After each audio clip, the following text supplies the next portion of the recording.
नमस्कार। आज हम रॉबर्ट ग्रीन की एक किताब के हिंदी सारांश पर बात कर रहे हैं। ये किताब काफ़ी मशहूर है और हाँ, उतनी ही विवादास्पद भी। सत्ता के 48 नियम, द 48 लॉज ऑफ पावर। तो ये किताब जो है ये सत्ता पाने, उसे बनाए रखने और दूसरों के जो पावर गेम्स होते हैं उनसे खुद को कैसे बचाया जाए, उन रणनीतियों का एक तरह का कलेक्शन है। हमारे पास इसका एक डिटेल्ड हिंदी समरी है। इसमें ना इतिहास से, पॉलिटिक्स से और जो बड़ी बड़ी हस्तियां हुई हैं उनके अनुभवों से निकले 48 नियम बताए गए हैं।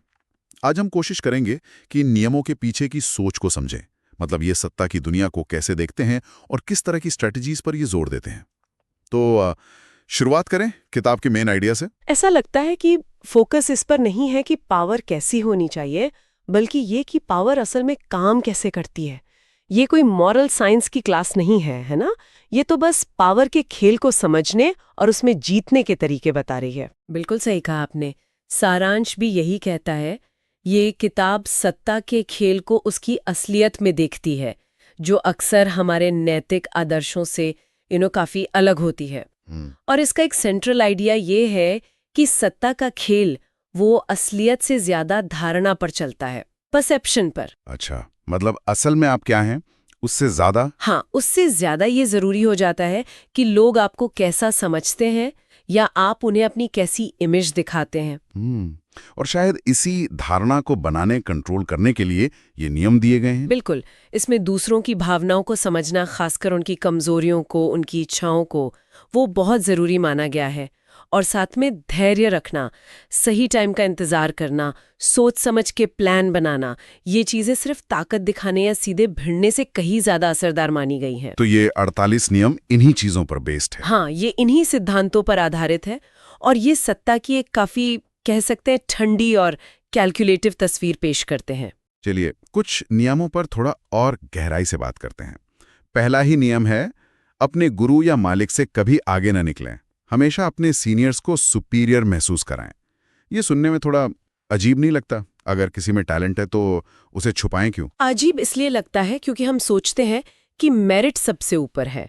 लेकिन इस नियम का लॉजिक वो पावर स्ट्रक्चर और ह्यूमन साइकोलॉजी से जुड़ा है। सारांश के हिसाब से अगर आप अपने सीनियर या बॉस से ज्यादा काबिल, ज्यादा चमकदार दिखते हैं, तो आप अनजाने में उनकी इनसिक्योरिटी को जगा सकते हैं। ओह, हाँ, वो आपको एक खतरे की तरह देख सकते हैं, भले ही आपका इरादा अच्छा हो। तो ये अपनी काबिलियत छुपाने की बात नहीं है, ये है कि उसे स्ट्रैटेजिकली कैसे दिखाना है। बिल्कुल, ये अपनी चमक को कंट्रोल करने की आर्ट है। नियम कहता है कि सीनियर्स को ये फील कराते रहना जरूरी है कि वो आपसे बेहतर हैं, ताकि वो आपसे खतरा महसूस न करें। अच्छा, ये सीधा टकराव टालने का और अपनी पोजीशन सेफ रखने का एक तरीका है। इसमें एक तरह की स्ट्रेटेजिक विनम्रता है। आप अपना टैलेंट तब तक दबाकर रखते हैं जब तक आप खुद पावर में ना आ जाएं, या जब तक आपके सीनियर को आपसे डर ना लगे। ये दूसरों की इनसिक्योरिटी मैनेज करने की स्ट्रैटेजी है। समझ गया।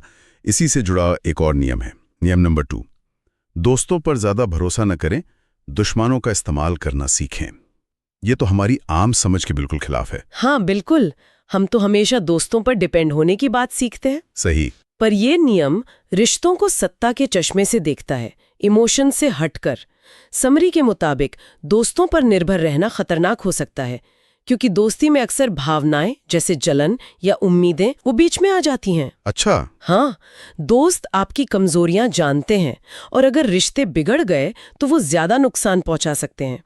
इसके उलट एक पुराना दुश्मन जिसे आपने हराया है या अपनी तरफ कर लिया है, वो ज्यादा वफादार साबित हो सकता है। ज्यादा वफादार दुश्मन? क्यों भला? लॉजिक ये है कि पुराने दुश्मन के पास अपनी लॉयल्टी साबित करने के लिए बहुत कुछ होता है। वो शायद आपसे थोड़ा डरेगा भी और आपकी ताकत की इज्जत भी करेगा। उसकी वफादारी भावनाओं पर कम और प्रैक्टिकल जरूरत या डर पर ज्यादा बेस्ड हो सकती है, और पावर के गेम में इसे ज्यादा भरोसेमंद माना जाता है। ये नियम पावर की दुनिया की उस कठोर सच्चाई को दिखाता है जहां प्रैक्टिकलिटी अक्सर पर्सनल रिश्तों पर भारी पड़ती है। ये तो वाकई रिश्तों को बिल्कुल अलग ही नजरिए से देखना हुआ। अच्छा, अब 2 नियम देखते हैं जो थोड़े कॉन्ट्रडिक्टरी लगते हैं। नियम 4, हमेशा जरूरत से कम बोलें, और नियम 6, हर कीमत पर ध्यान आकर्षित करें। एक तरफ कम बोलना, दूसरी तरफ अटेंशन पाना। हाँ, पहली नजर में ये बिल्कुल उल्टे लगते हैं, है ना? लेकिन सारांश बताता है कि ये कॉन्टेक्स्ट और स्ट्रैटेजी पर डिपेंड करते हैं। नियम 4 यानी कम बोलना, वो आपको रहस्यमयी और पावरफुल बनाता है। कैसे? जब आप कम बोलते हैं तो आपके शब्दों का वजन बढ़ जाता है। लोग सोचते रहते हैं कि आपके दिमाग में क्या चल रहा है, और ये अनिश्चितता आपको एक तरह का कंट्रोल देती है। कम बोलने से आप बेवकूफ़ी भरी बातें कहने से या अनजाने में कोई ज़रूरी बात बताने से भी बच जाते हैं। ओके। और नियम 6, ध्यान खींचना। नियम 6 कहता है कि गुमनामी में रहना मतलब पावरलेस होना। सत्ता के खेल में लोगों की नज़रों में रहना ज़रूरी है, चाहे अच्छी वजह से हो या बुरी। अच्छा। फेम या इनफेमी भी, मतलब बदनामी भी, वो भी शक्ति का ही एक रूप है। मेन बात यह है कि आपको अनदेखा न किया जाए। तो ये विरोधाभास नहीं है? असल में नहीं। कला इस बात में है कि कब चुप रहकर मिस्ट्री बनानी है, नियम 4, और कब स्टेज पर आकर सबका ध्यान खींचना है। ये टाइमिंग और सिचुएशन को समझने की कला है। जैसे नियम 35 भी कहता है, समय की कला में माहिर बने। सही टाइम पर सही स्ट्रैटेजी। बिल्कुल, वही जरूरी है। कुछ नियम तो वाकई बहुत सख्त लगते हैं, निर्मम। जैसे नियम 5, अपनी प्रतिष्ठा पर सब कुछ दांव पर लगा दें, उसकी रक्षा जान देकर भी करें। और नियम 15, अपने दुश्मन को पूरी तरह कुचल दें। क्या सत्ता के लिए इतनी क्रूरता जरूरी है इस किताब के हिसाब से? देखिए, इन नियमों के पीछे का तर्क यही है कि सत्ता के खेल में टिके रहने के लिए निर्ममता, मतलब रूथलेसनेस, वो जरूरी हो सकती है। नियम 5 रेप्यूटेशन को पावर की नींव मानता है। आपकी इज्जत ही तय करती है कि लोग आपको कितना सम्मान देंगे, आपसे कितना डरेंगे।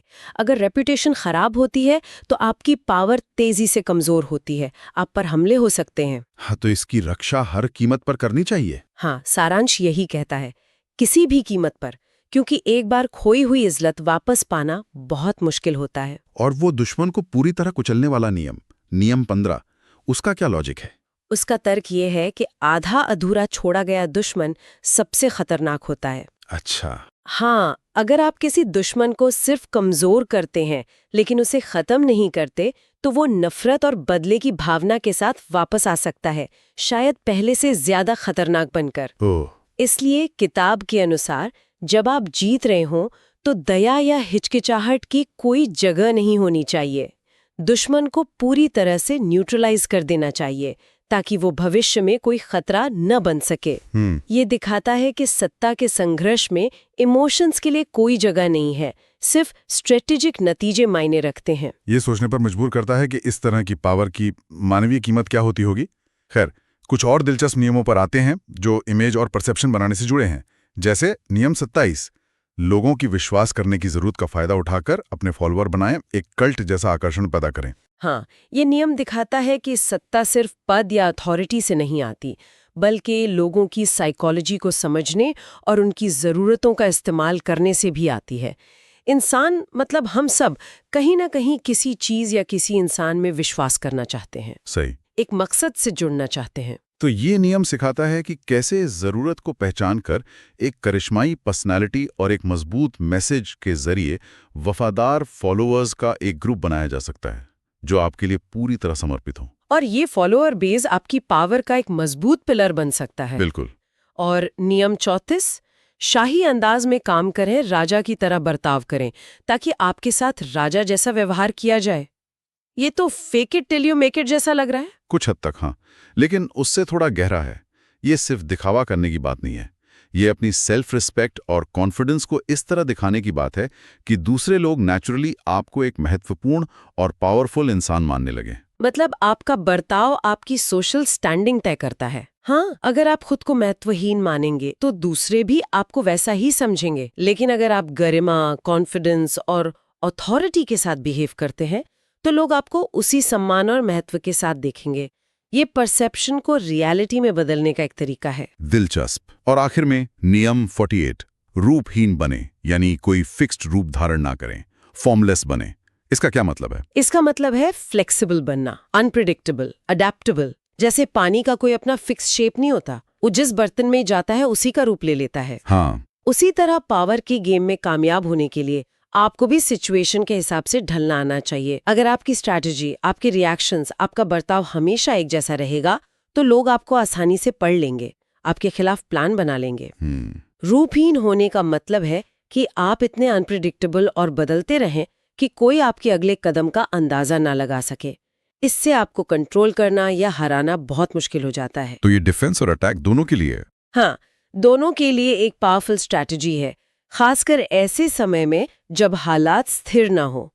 तो इन सभी नियमों और इनकी व्याख्याओं को देखें तो कुछ मेन थीम्स निकल कर आती हैं, जैसे स्ट्रैटेजी बनाना, दूसरों के परसेप्शन को कंट्रोल करना, अपने इमोशंस पर काबू रखना, हाँ, और सही टाइम पर सही मूव चलना।